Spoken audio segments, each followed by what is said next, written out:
በጣም በቃ የሚዘገንን 9 ሬሳ የመጣልን ያለች ወንዶች አሉበት አለች። ቪዲዮን ሲያሳዩ በር ላይ አስተካክላ አንቃ በሩን ወርውራ እስከዘገው ቪዲዮ አለ ካሜራው አለች። 4 ሬሳን ይጠበቀኝ።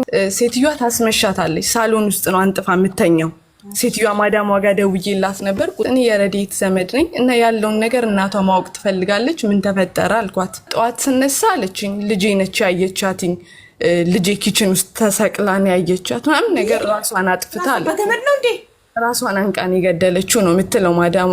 በጣም ግራን ይገባኝ። እንዴት አልኳት ኪችን ውስጥ እንዴት ምን አይነት ቦታ? ገና 21 አመቷ ገና ተመርቃን የመጣችው ለእናቷ አንድ ነች። እናቷ ሌላ ልጅ እንኳን አልወለደችም፣ መውለድም አትችልም። እሷ በቃ አይኗ ነች እናቷ። ቢያንስ አስቢ እናት ሆነሽ አንድ ልጅሽን ሬሳ መጠበቅ በጣም ያማል። እሷን በምትጠየቅበት መልኩ ትጠየቃለች። ለእናቷ ከባድ ነው በጣም። አንድ አይኗን ያጣችሁ። አይኗን ስልሽ በጣም ከባድ ነው። አንድ ልጅ እንጃ በጣም ይከብዳል ስልሽ 2-3 ልጅ አይጠገብም፣ ግን አንድ ሲሆንና ልጅ ሲበዛ ቢያንስ በአንዱ እንኳን ትረሻለሽ። ቲክቶክ ላይ ጽፋልኝ ነበር። ዱባይ ኤምባሲ ደወልኩኝ። ረዲት ተፈራ ዘመድ ነኝና እንዲህ ተፈጥሯል ተብሏል ምናምን ስል ማንም ያመለከተ ሰው የለም። ለካ ደላሏ እየዋሸቻቸው ነበረ። 14 ኢትዮጵያውያን ወገኖቻችን በዱባይ ራሳቸውን አጥፍተዋል። እጅግ አሳዛኝ ዜና ነው የተሰማው። ራሷን አጥፍታለች ስለተባለችው ረድኤትም ስለ አሟሟቷም ከአሰሪዋ የተሰማ መረጃም ወጥቷል። ነገሩ ግን ግራ ያጋባል። እንዴት የራሳቸውንና የቤተሰቦቻቸውን የተሻለ ህይወት አልመው በስደት ከሀገር ከወጡ በኋላ እንደዚህ አይነት ውሳኔን ይወስናሉ? ወይስ ራሳቸውን አጠፉ እየተባሉ ከጀርባቸውስ ሌላ ሚስጥር አለ? እነዚህ ወጣቶች ከምንም በላይ የቤተሰቦቻቸውን ደስታ እንጂ ሀዘንን ማየት እንደማይችሉ እስከ መሰደድ የሚያደርስን መስዋዕትነትንም ሲከፍሉ ማየት ብቻ በቂ ነው። የረድኤት ህልፈተ ህይወትንም በተመለከተ አሰሪዋ ራሷን ኪችን ውስጥ ሰቅላ ነው የገደለችው ነው ያለችው። ኪችን ውስጥስ እንዴት ባለ ሁኔታ ራሷን አጠፋች የሚለው ጥያቄም ተነስቷል። ኪችን ውስጥ ሰው ራሱን ሰቅለው የሚገድልበት የተመቻቸ ነገር የለም። የረዱ የአክስት ልጅም በስደት እዛው ነው የምትኖረው። አሰሪዋንም ያናገረቻት ለመጀመሪያ ጊዜ እሷ ነበረች። ከረዱ የአክስት ልጅ ጋርንም የተደረገ ቆይታ ይዘናል። ስለ አወዛጋቢው አሟሟት ብዙ ያልተጠበቁ መረጃዎችም አጋርታለች። እጅግ ልብ ይሰብራል። ሌሎች ራሳቸውን አጠፉ የተባሉትም በስደት ወደ ዱባይ የሄዱት ወገኖቻችንስ ስለነሱስ ምን ተባለ? በስደት ከሀገር የሚወጡ እህትና ወንድሞቻችንም በእኛው ሀገር ዜጋ ደላሎች የደረሰባቸው ስላለው ነፍሳቸውንም እየነጠቀ ህይወታቸውንም ሳያስቡት እያሳጣቸው ስላለው ሚስጥራዊ እውነትም የወጣ መረጃ አለ። ይህ መረጃም ለጥንቃቄና ለሌሎችም በተመሳሳይ መልኩ ህይወታቸውን ሊያጡ ስለሚችሉ እህትና ወንድሞቻችን ማንቂያ ሊሆን ይችላል። የረድኤት ቤተሰቦችም እባካችሁ እውነት ይውጣ እያሉ እየተማጸኑ ነው።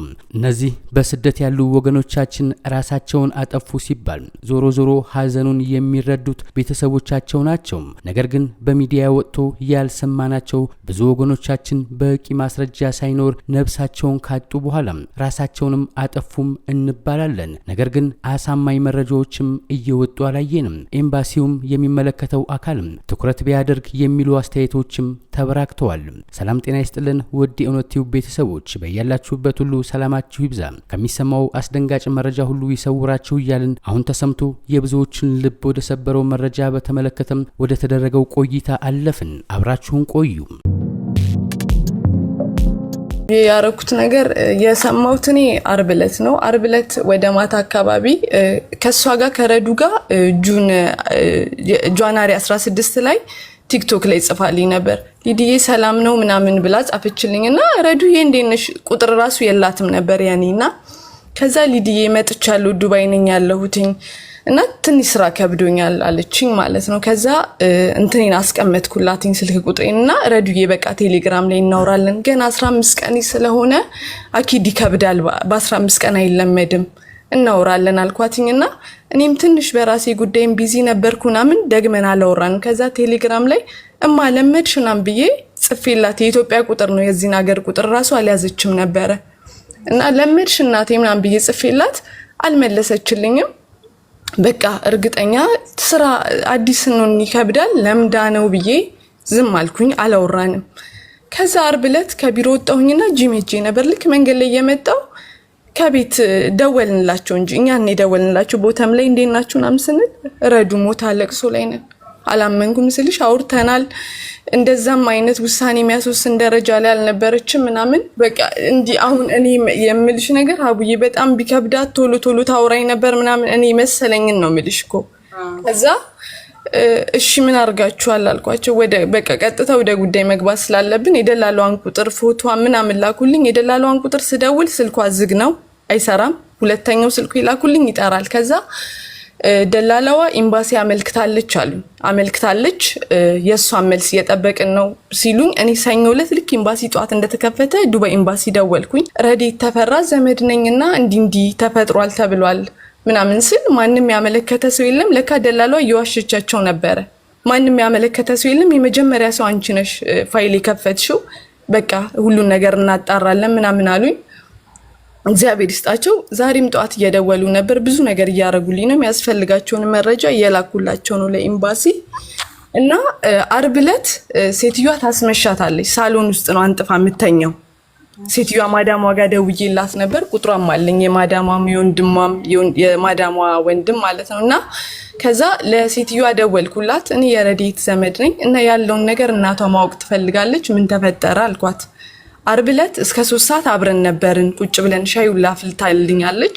በጣም ሰላም ነበረች። እየተሳሳቅን ነበር። ልጆቼን በጣም ተወዳቸዋለች ምናምን አለች። ከዛ ደህና ደሩ ብዬ እኔ ወደ ክፍል ሄድኩኝ። ለምን እሷ እነሱ ካልተነሱ ከሳሎን መተኛት አትችልም። ሳሎን ውስጥ ነው የምታድረው። ከዛ ጠዋት ስነሳ አለችኝ ልጄ ነች ያየቻትኝ። ልጄ ኪችን ውስጥ ተሰቅላን ያየቻት ምናምን ነገር ራሷን አጥፍታለች። በገመድ ነው እንዴ ራሷን አንቃን የገደለችው ነው የምትለው ማዳሟ። እና ማረገው ነገር በጣም ግራ ስለገባኝ ቀጥታ ለፖሊስ ነው የደወልኩት። ፖሊስ መጥቶ እንትን አላት፣ ወስዷት ምርመራ ላይ ነች እና የፖሊስ ውጤት እየጠበቅኩኝ ነው ምናምን አለችኝ። እና ለኤምባሲዎች ያለውን ነገር እንዳለ መረጃ ምናምን እጄ ላይ ያለውን የፓስፖርት ኮፒዋ ምናምን ላኩኝ። ገና 21 ዓመቷ ገና ተመርቃን የመጣችው ለእናቷ አንድ ነች። እናቷ ሌላ ልጅ እንኳን አልወለደችም፣ መውለድም አትችልም። እሷ በቃ አይኗ ነች። እና ማወቅ ይፈልጋሉ ቤተሰቦች። ኤምባሲም አንቺ ጋር መምጣት ፈልጌ ነበር፣ ግን አሁን ሬሳው በሰላም እናቷ ቢያንስ አስቢ፣ እናት ሆነሽ አንድ ልጅሽን ሬሳ መጠበቅ በጣም ያማል። ካሁን ይመጣልና እሱን እንጨርስና የደላላዋን ጉዳይ ከዛ በኋላ ያለውን መረጃ እንዳለ ልክልሻለሁ። ፎቶ አማለኝ ስልኳም ምናምን እሷን በምትጠየቅበት መልኩ ትጠየቃለች። እና አሁን ያለው መረጃ ዛሬ ቤተሰብ ውጪ ጉዳይ ሂዱ ብያቸው ሄደዋል። ውጪ ጉዳይ ሄደው አጻፉ።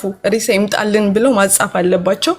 ኤምባሲ እንደዛ ያርጉ ብሎኝ አሁን ከውጪ ጉዳይ እንትን ልከዋል፣ ኢሜል ልከዋል ለዱባይ ኤምባሲ ማለት ነው። እሱ ደርሷቸዋል። ቅድም ስደውል ኢሜሉ ተልኮልናል። ለኔም ደግሞ ኮፒው ምናምን ዋትስአፕ ላይ ልከውልኛል። እና እሱን እየጠበቅን ነው። እግዚአብሔር እንግዲህ እውነት እሷ አርገው ይሁን። አሁን የምንጠብቀው የፖሊስ ውጤት ነው። ስደውል የፖሊስ ውጤት ገና አልወጣም። አሻራ ለምን ሌላ አሻራ ካለ ሴትዮዋ ቃሏን ሰጥታለች። በስነ ስርዓት ነው የምታወራኝ። በደወልኩላት ሰዓት ነው የምታነሳው። እኔ ጋር ብር አላት ምናምን አለች። ሁሉንም ነገር አስተካክላለሁ። ስልኳን ፖሊስ አልወሰደውም ገና፣ ሴትዮዋ እጅ ላይ ነው ያለው። እና ማንንም ቢጠይቅሽ እንዳሰጪ ስልኳን ያጅልን አልኳት። ለምን እናቷ ማወቅ ትፈልጋለች። ህሊናዋ ነፃ አልወሰደውም አለች። ስልኩ እኔ ጋ ነው አለች። ፖሊስ ሲጠይቀኝ እሰጣለሁ አለች። እና ስልኩን ለምን እንዳልወሰዱት አላውቅም። ሬሳውን አስክሬን ሲወስዱ የእሷን ስልክ፣ ምክንያቱም ስልኩ መመርመር አለበት። አች ልጅ እውነት ራሷን አጥፍታ ወይ ሰው ማለት ነው። ኪችን ውስጥ ምን ላይ ተሰቀለች? ኪችን እኔም በጣም ግራን ይገባኝ። እንዴት አልኳት፣ ኪችን ውስጥ እንዴት? ምን አይነት ቦታ? ይሄ ፖሊሶች ሲደርሱ እኮ ፎቶ ያነሳሉ፣ ቪዲዮ ይቀርጻሉ። ዝም ብሎ አይደለም። እና ግን ደላላዋ ምን አረገች? እኔ እዚህ ጋር አልገባኝም። የደላላዋ ጥፋት ይኸውልሽ፣ የደላላዋ ጥፋት ምን እንደሆነ ታውቂያለሽ? በቪዚት ስታመጣት እንደነገረችኝ ሴልስ ልታሰራት ነው የመጣችው። ያንን ታሪክ እኔም አውቀዋለሁ። እኔን ሴልስ ብለው አምጥተውኝ ነው ለጆርዳኖች ሽጠውኝ። ይሄን ታሪክ አውቀዋለሁ። እንደሷ ነበር ያሳለፍኩት። እና ደላላዋ ስታመጣት ሴልስ እንደምትሰራ ነው የነገረቻት። ሜካፕ አርቲስት ለሃውስ ሜድ ስትመጡ አንድ አይነት ክፍያ ነው እንዴ ብትፈጽሙት? ክፍያው አንድ አይነት ነው። እኔ አሁን ስመጣ ምን አሉኝ? ከኢትዮጵያ ገና ስመጣ ለኦፊስ ነው ምን ፈልግሽ አሉኝ። ከዛ እኔ በቃ የኦፊስ እቀይን ምናምን ልብሴን ዘንጬ ምን ብዬ ነው የመጣሁት ስልሽ ኦፊስ እሰራለሁ ብዬ። ከዛ ልክ ስመጣ ቋንቋ እስክለምጂ ጆርዳኖች ቤት ግቢ ብለው ለ2 ወር አስገቡኝ እኮ። ግን አንድ ሰው ለሰው ቤት ሰራተኝነት ሲመጣና ለሴልስ ወይም ለኦፊስ ሴክሬታሪ የሚሆን ሴልስ አሲስታንት የሚሆን ሲመጣ የሚከፍለው ክፍያ አንድ ነው ወይ? እንዴት እኔ የሚገርምሽ አቡዬ የከፈልኩት አንድ አይነት ነው። በዛ ላይ በኢትዮጵያ ብታምኝም ባታምኝም 4000 ብር ነው የከፈልኩት። ይሄ ሲኦሲ ነው ምናምን ለሚወጣው ብቻ ነው የተቀበሉት። ስለዚህ የታወቀ ነው አንድ አይነት ዋጋ ሲያስከፍሏችሁ እንዴት ሰው ቤት ሊሰራም የሚሄድ ሴልስ ሊሰራም የሚሄድ አንድ አይነት ዋጋ ይከፍላል ብላችሁ በዛ እንኳን ከዛ እንደዛ ብለው ነበር ያመጧትኝ። ከዛ ቋንቋ ስለማቺ 2 ወር ስሪ። አሁን ተምራም ተመርቃም ስለመጣች ልጅነትም አለ 21 ዓመት አስቢ ገና ልጅ ነች። ያንን ነገር መቻል አልቻለችም። የሴትዮዋ ልጆች አሉ ምናምን ያ ነገር ሳይጣራ ለምን ራሷ እንዳጠፋች ምንም ማለት አንችልም። እውነትም ራሷን አጥፍታ ሊሆን ይችላል። የጠበቀችው ሌላ የጠማት ሌላ ሲሆንና ይሄ ደግሞ አስቀድመን ራስ ላይ መስራት አለብን። ብዙ ልጆች አሁን ላይ ይኸው ቃልዬም ገና የ23 ዓመት ነበረች። ይኸው ረድኤትም የ21 ዓመት 20 ቤት ያሉ ልጆች ናቸው አሁን ላይ ራሳቸውን እያጠፉ ያሉት በየአረብ ሀገራቱ እና በደንብ ፐርሰናሊቲያቸው ጎልብቶ በደንብ ጠንክረው ነው መምጣት ያለባቸው። አንዳንድ ልጆች ችግር አይችሉም፣ ቶሎ ተስፋ ይቆርጣሉ፣ ቶሎ ራስ ወደ ማጥፋት ይሄዳሉ። ይሄ ችግር አለመቻል ነው። ገባሽ? የሚገርምሽ አቡዬ እንትን ማታ ላይ ኤምባሲ ኤደን በጣም መልካም ሴት ነች፣ ዱባይ ኤምባሲ ምሰራ ደውላልኝ ነበረ እና በቃ በጣም በቃ የሚዘገንን ሰኞ ዕለት ቢሮ ስገባ አለች 4 ሬሳን ይጠበቀኝ አለች፣ ወንዶች አሉበት አለች። ባለፈው ደግሞ ኢድ 3 ቀን ተዘግቶ ነበር ኦፊስ ታስታውሻለሽ? የዛኔ 3ቱን ቀን አርፈን ስንገባ አለች 9 ሬሳ የመጣልን አለች። እና ድሮ በ6 ወር ምናምን ሬሳ ብርቅ ነው የሚሆንብን። በቃ ወይ ሰው ሞተ ነው የምንለው። አሁን ግን በቃ ኖርማል በቃ ደግሞ በዛ ላይ እንትን ያሳዩናል አለች ቪዲዮአቸውን። አሁን በቅርብ የሞተችዋ ባሌ እንደዚህ የ5 ዓመት የሰራውበትን ወስዶብኝ ምናምን እና ቪዲዮን ሲያሳዩን ራሷ በስነ ስርዓት በር ላይ አስተካክላ አንቃ በሩን ወርውራ እስክዘገው ቪዲዮ አለ ካሜራው አለች። እና በቃ ቀጥታ የሚመጡት ሁላ ተስፋ የቆረጡ የሆነ ራሳቸው እንዲ ለማድረግ ነውና እግዚአብሔር ይወቀው። ውጤቱ እንደመጣ ደውለን እንጠራሻለን። ማየት ያለብሽን ነገር እናቷ አይምሮ እንዲነጻ አንቺ ታይላታለሽ እዚህ ስለሆንሽ አለችኝ። እና እግዚአብሔር ይስጣችሁ እየተባበሩኝ ነው። አሁን ምን ጠብቀው አንድ ነገር ብቻ ነው የፖሊስ ውጤት እና በደንብ እግዚአብሔር ይመስገን እያረጉልን ነው። ምንፈልገውን ነገር በፈለግን ሰዓት ስልክ ያነሳሉ ኤምባሲ እና እየመለሱልን ነው። በጣም አመሰግናለሁ አቡዬ ስላስገባሽኝ። በቃ ይሄ ነው ያለው ነገር። የምትፈልጊው ነገር ካለ መረጃ ምንም የሆነ የምታግዥን ነገር ካለ ፕሊስ ትተባበሪኛለሽ እናቴ። ኤኒ ታይም አለው ምንም አይነት ያለውን እውነተኛ መረጃ ያለኝን እጄ ላይ እንዳለ ሰጥሻለሁ። ይጣራና እውነተኛውን ውጤት ፖሊሶች የሚሉኝን አሳውቅሻለሁ። እሺ እናቴ። እግዚአብሔር ያክብርልኝ የኔ ማር። አይዞሽ አንቺ ቤተሰቦቿን አጽናኛቸው። እግዚአብሔር ያጽናቸው። እውነት ነው በጣም ከባድ ነው። ለእናቷ ከባድ ነው በጣም። አንድ አይኗን ያጣችሁ አይኗን ስልሽ በጣም ከባድ ነው። አንድ ልጅ እንጃ በጣም ይከብዳል ስልሽ 2-3 ልጅ አይጠገብም፣ ግን አንድ ሲሆንና ልጅ ሲበዛ ቢያንስ በአንዱ እንኳን ትረሻለሽ።